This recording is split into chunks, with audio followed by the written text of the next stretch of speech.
19/2/2024ला याच रस्त्यावर जिथे मी पुण्यात आता कल्याणनगर भागात आहे त्या ठिकाणी मध्यरात्री पोर्शेच्या आलिशान कारने एक अपघात झाला।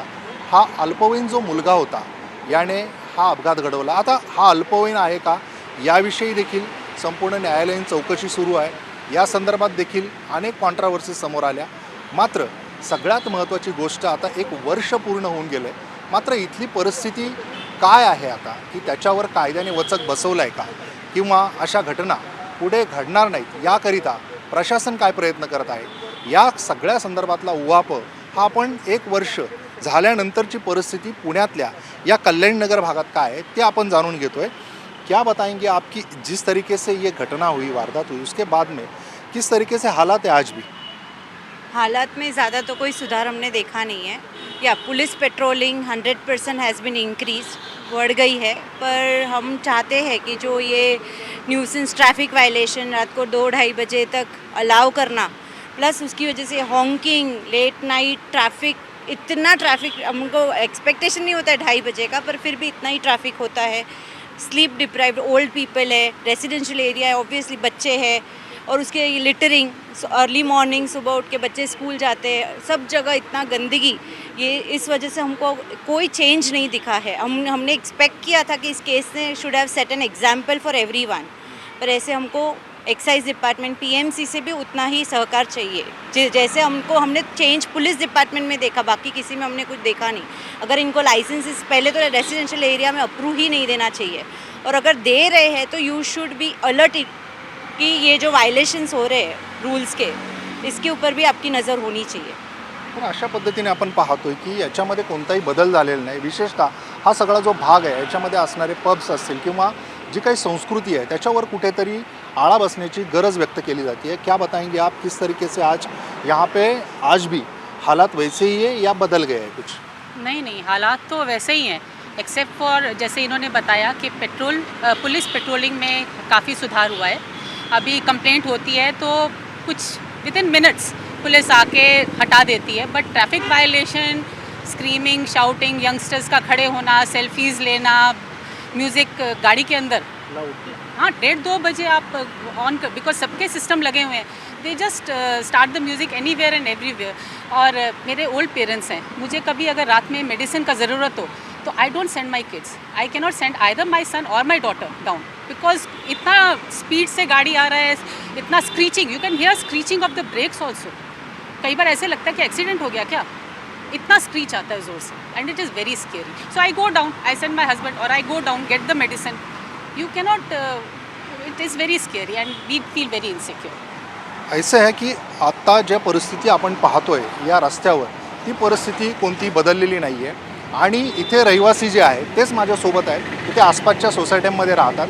क्या आप आपके किड्स जो आपके बच्चे हैं उन पे भी ऐसे असर हो रहे हैं इस वजह से? कुछ बहुत ख़राब असर हो रहा है, क्योंकि बच्चों के ऊपर भी हमको विजिलेंस रखना पड़ता है। यहाँ हमारे बच्चे स्कूल में भी जाते हैं तो वो यही सब कल्चर देख रहे हैं, जो लिकर शॉप्स है, पब्स है, उसका रात को इतना ज़ोर से आवाज़, तो वो सब बच्चों पे तो असर होता ही है। और जो हमारे छोटे बच्चे हैं उसके ऊपर तो पता नहीं वो क्या, क्योंकि ये तो मैच्योर है, टीनेजर्स, मगर एकदम छोटे बच्चे हैं उसके ऊपर क्या असर कि ये ऐसी चीज़ भी होती है, तो वो लोग तो बहुत छोटेपन में ये सब चीज़ें जो है वो अपने जहन में रखते हैं, तो वो तो गलत चीज़ें हैं। और जो हम एक और चीज़ मैं कहना चाहूँगी, पीएमसी का जो गलत रवैया है कि किसी के जो यहाँ पर बड़े बड़े बंगलोज है जो यूज़ नहीं कर रहे हैं, उसमें वो लोग ये पब्स और खोलने की उनको इजाज़त देते हैं, तो ये उनको नहीं करना चाहिए, क्योंकि ये पब्लिक के ऊपर, रेसिडेंट्स के ऊपर बहुत ख़राब असर इसका होता है, क्योंकि उसकी वजह से हमको पार्किंग का भी प्रॉब्लम हो रहा है। पार्किंग तो है ही नहीं उसमें, तो वो रास्ते पे पार्किंग करते हैं, हमारी गाड़ी या फिर कहाँ जाएगी। हमको रोड पे जाने के लिए भी जब हमारी गाड़ी चलती है तो जा नहीं पाती है, क्योंकि वहाँ पर इतनी भीड़ है, दोनों साइड में गाड़ियाँ लगी है, वैले पार्किंग करके रख देते हैं वो लोग, तो बहुत दिक्कत होती है। तो स्पेशली मुझे लगता है कि औरतों के लिए थोड़ी सिक्योरिटी की बहुत ज़रूरत है यहाँ पर, क्योंकि उनको ऐसे छोड़ नहीं सकते हम, और ऐसा हम बोल नहीं सकते तुम भी पब्स में नहीं जाओ, उसका भी अधिकार है जाना का, एन्जॉय करना सब, मगर उसकी सिक्योरिटी क्या है, कुछ नहीं।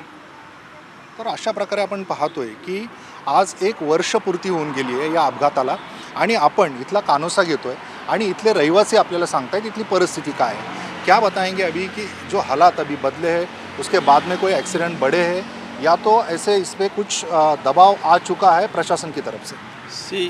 ट्रैफिक का जहाँ तक बोले कि एक्सीडेंट्स तो पहले बाद में भी हुए हैं, ऐसा नहीं कि नहीं हुआ है एक्सीडेंट, बट मेरा ये खाली कहना है कि यहाँ पे जो number of pubs and bars बड़े हैं कल्याणी नगर में और उमान नगर में, वो पहले से काफ़ी बड़े हैं। तो जितना ये कल्चर बढ़ेगा उतना ये लोग पी के बाहर निकलने का चांसेस ज़्यादा है। तो इसमें क्या हम वेट कर रहे हैं कि दूसरा पहुँचे उसके बाद हम एक्शन लेंगे? हम क्यों नहीं रेस्ट्रिक्ट करते हैं कि एक्साइज डिपार्टमेंट पूना जो पीएमसी है वो उसको रेस्ट्रिक्ट करे कि भाई यहाँ पे पब्स एंड बार ज़्यादा नहीं होना चाहिए या वाइन शॉप ज़्यादा नहीं होना चाहिए। आज यहाँ पे रूफटॉप खुल गए हैं, रूफटॉप पे आप देखेंगे कि कैसे यानी कैसे लोग वहाँ पी के कल को कोई टेरेस से ऊपर से पीने के बाद गिर जाए तो who will respond for that. तो वो रूफटॉप देखिए आप, वहाँ पे कोई कंट्रोल नहीं है उनका। लोग अगर उसको केस भी किया तो नाम चेंज करके दूसरा नाम करके फिर से वो खुल जाता है, वो सेम प्लेस पे ओनर सेम नाम चेंज कर दिया। सो ये जो कल्चर हो रहा है यहाँ पे वो कल्याण में बहुत ज़्यादा बढ़ गया है अभी, और हमको दूसरे पोर्शे का वेट नहीं करना चाहिए कि हम दूसरा होगा तब हम एक्शन लेंगे। जैसे पोर्शे का केस होने के बाद 2-3 महीना स्ट्रिक्ट हुआ स्ट्रिक्टनेस, उसका फिर से ख़त्म हो गया ये। और पब्लिक को लगता है कि ये पुलिस का काम है, पुलिस कुछ नहीं कर रही है। पुलिस क्या करेगी? अगर आपने जहाँ पे 10 एक्साइज लाइसेंस देने हैं, आप वहाँ पे 20 से 25 दे दोगे आप, तो पुलिस की लिमिटेशन है। सो हमको ये इंश्योर करना चाहिए पीएमसी को, एक्साइज डिपार्टमेंट को, दे शुड सी के कहाँ पे ज़रूरत है, वहाँ पार्किंग की ज़रूरत है कि नहीं है, जो लोग यानी ड्रिंक के बाद जो बाहर निकल रहे हैं उसकी कंडीशन कैसी है।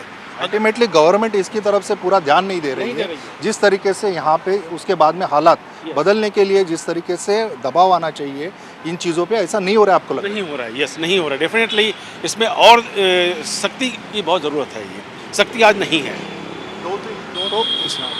2-3 महीने और पोर्शे कार के एक्सीडेंट के बाद उन्होंने खूब एक्शन लिया, पर उसके बाद हालात वही हैं। वो जो पब थे आज नाम चेंज करके उनको लाइसेंस दे दिए गए, आगे से भी ज़्यादा पब्स आ गए। तो मेनली क्या है कि एक माइंडसेट चेंज आना है कि उसके बाद पोर्शे कार एक्सीडेंट के बाद हर सैटरडे संडे आप देखते हो न्यूज़पेपर में किसी मर्सिडीज़ ने उड़ा दिया किसी को, राइट, ड्रंक एंड ड्राइविंग के इंसिडेंट हो रहे हैं। एवरी वीकेंड को कुछ ना कुछ खबर आ रही है। मतलब माइंडसेट चेंज नहीं हो रहा है। माइंडसेट चेंज क्यों नहीं हो रहा है? क्योंकि डर नहीं है किसी को, और डर किसी ने कौन ला के आता? प्रशासन में कौन है? पुलिस, पीएमसी और एक्साइज। पीएमसी और एक्साइज ने क्या करना है कि कंट्रोल करे ये बार्स, वहाँ से लोग पी के कैसे निकल रहे हैं, और पुलिस ने इंश्योर करना है कि उनका लॉ ऑफ द लैंड कि जो भी दारू पी के बाहर आ रहा है उसको वही उसके स्ट्रिक्ट रूल्स हैं, बहुत ही स्ट्रिक्ट रूल्स हैं, पर कोई इम्प्लीमेंटेशन नहीं है। क्योंकि अभी ये जो हादसा हुआ यहाँ पे इस रोड पे, उसके बाद में भी जो लड़का है आज भी बाहर है, उसके ऊपर कोई आज तक ऐसी कार्रवाई भी नहीं हुई है। आपको क्या लग रहा है उसका? देखिए, वो एक टेक्निकल मैटर है कि वो 18 ईयर से कम था, उसको एडल्ट करके लेना है, उसके लिए केस चलेगा, and it has to be done. I think police has done a fair investigation, right. तो उसका वो अलग केस है, he has to be tried as an adult, क्योंकि उसका एक पोर्शे का इंसिडेंट तो नहीं होगा एक जगह दारू पीने का, उसकी पुरानी हिस्ट्री तो सब निकाली होगी। तो अगर वो मैंने 1-2 साल से तो पी रहा होगा, राइट, जैसे उसका कल्चर था, तो उसको एज अ एडल्ट करना चाहिए। And I think the government is serious enough कि उसको एक एडल्ट की तरह ट्राई करना चाहिए, एंड इसका एक बेंचमार्क सेट होना चाहिए कि यू कैनॉट बेंचमार्क सेट होना। जब तक बेंचमार्क नहीं सेट करोगे, लोग ऐसे ही पीते रहेंगे, लोग ऐसे ही मरते रहेंगे, आम जनता ऐसे ही सफ़र होती रहेगी। मैं इसमें और एक ऐड करना चाहूँगा कि एक्साइज डिपार्टमेंट को प्रायोरिटिकली जाके बार्स एंड पब्स में जाके इंस्पेक्शन करना चाहिए और सरप्राइज विजिट करनी चाहिए कि वहाँ पे कोई अंडर एज तो नहीं पी रहा है। सेकंड थिंग, वहाँ पे जो उन्होंने लाइसेंस लिया है उस लाइसेंस के बाहर तो कोई नहीं पी रहा है, क्योंकि आज क्या हो रहा है कि लाइसेंस लिया है आपने 20/20 का, एंड देन जो बाकी ओपन एरिया है वो कवर कर लेते हैं इसमें, एंड देन वहाँ पे ड्रिंक सर्व कर रहे हैं। तो वो बहुत ही गलत चीज़ है। तो उसमें एक्साइज का बहुत बड़ा रोल है जो नहीं हो रहा है। वो एक्साइज ब्लाइंडली खाली लाइसेंस दे रही है, उसके बाद देखते नहीं है कि उसको इम्प्लीमेंट प्रॉपरली हो रहा है या नहीं हो रहा है। तर अशा प्रकारे या पद्धतीने एक्साईज अथवा प्रशासन हे काम करताना दिसत नाही, अशा पद्धतीचा आरोप हा नागरिकांचा आहे।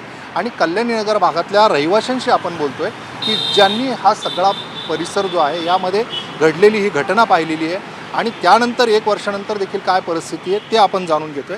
क्या बताएंगे कि आप कैसे अभी हालात है, या तो अभी इसमें कोई सुधार है या तो इसमें और कुछ चेंजेस लाने के लिए आप क्या देख रहे हैं इसमें सर? तो मुझे 30 इयर्स हो गए कल्याणी नगर में। मैंने ये लोकेलिटी को एक पीसफुल लोकेलिटी से ख़राब होते हुए देखा हुआ है। अभी इतना बड़ा इंसिडेंट हो गया पोर्शे के बाद, उसके बाद कुछ तो एक्सपेक्टेड था हम रेसिडेंट्स को कि कुछ तो चेंजेस होंगे, पर जब हम लेन्स में जाते हैं तो हम अभी भी देखते हैं कि पब्स एंड बार जो है आगे की लाइट बंद कर देते हैं और अंदर ऑपरेशंस चालू रहते हैं। अभी अथॉरिटीज़ को लगता है कि ये रेसिडेंट्स को पता नहीं है, आप परमिटेड आवर्स के बाहर भी ऑपरेट कर रहे हैं। रूफ टॉप रेस्टोरेंट ऊपर है, इसका मतलब हमारा विजिलेंस नहीं है। हमारा विजिलेंस है कि रूफ टॉप में चल रहा है। सुबह में आप जाएंगे सैटरडे फ्राइडे मॉर्निंग के बाद या सैटरडे मॉर्निंग के बाद अगर आप देखेंगे तो रोड पे आपको दारू वगैरह की बॉटल्स पड़ी हुई है। दैट मीन्स ओपन ड्रिंकिंग भी हो रहा है। ओके, आप कितना भी पेनल्टी मार दो, फाइन्स मार दो आप ड्रंक एंड ड्राइव के लिए, पर रूट कॉज क्या है? जब पब से बाहर निकलते हैं लोग, जैसे अब्रॉड में रूल है कि you are not allowed to drive, आपको ड्राइव करने का अलाउड नहीं है, तो क्या वो रूल इम्प्लीमेंट कर रहे हैं? जब आप चेंज ऑफ यूज़ का लाइसेंस दे रहे हैं रेजिडेंशियल एरिया में ऑपरेट करने के लिए, तो क्या आप देख रहे हैं कि आपकी कैपेसिटी है ये लॉ एंड ऑर्डर मेंटेन करने की? नहीं है, क्योंकि उसके बाद भी पोर्शे के बाद हम देख रहे हैं कि कितने केसेस आ रहे हैं। अगर आपने प्रॉपर स्टेप्स लिया रहता, अगर कैपेसिटी आपकी रहती, तो ये केसेस नहीं आते थे। क्यों आ रहे केसेस? तो रेसिडेंट्स का जो सिक्योरिटी रिस्क है, जो हमारा राइट है पीसफुल कम्युनिटी में जीने का, वो हमारा राइट छीन लिया गया है। It has been seized from us. ये सही नहीं है। तर अशा प्रकारे इथले जे रहिवासी आहेत कल्याणी नगरमधले, यांच्यासोबत चर्चा केल्यानंतर आपल्याला ही गोष्ट निश्चित जाणवते की आता 19 मे 2024ला ही पोर्शे कार अपघाताची घटना ज्या ठिकाणी घडली त्याच ठिकाणी उभे राहून आपण ही सगळी चर्चा करतोय। आज वर्षपूर्तीनंतर कोणत्या पद्धतीची कारवाई याच्यावर झालेली आहे, त्यानंतर अशा घटना घडणार नाही यासाठी काही उपाययोजना केल्या गेल्या आहेत का, तर या संदर्भातला जर आपण या रहिवाशांचं मत पाहिलं तर निश्चितच याच्यात बदल झालेला नाही। सगळ्यात महत्त्वाची गोष्ट ते म्हणजे या भागामध्ये असणारे जे पब्स आहेत किंवा इथे अजून चालू असलेला हा सगळा जो प्रकार आहे तो कुठेतरी बंद होण्याची गरज निर्माण झालेली आहे। कॅमेरामन निकेतन मानेसह अविनाश पवार, NDTV मराठी।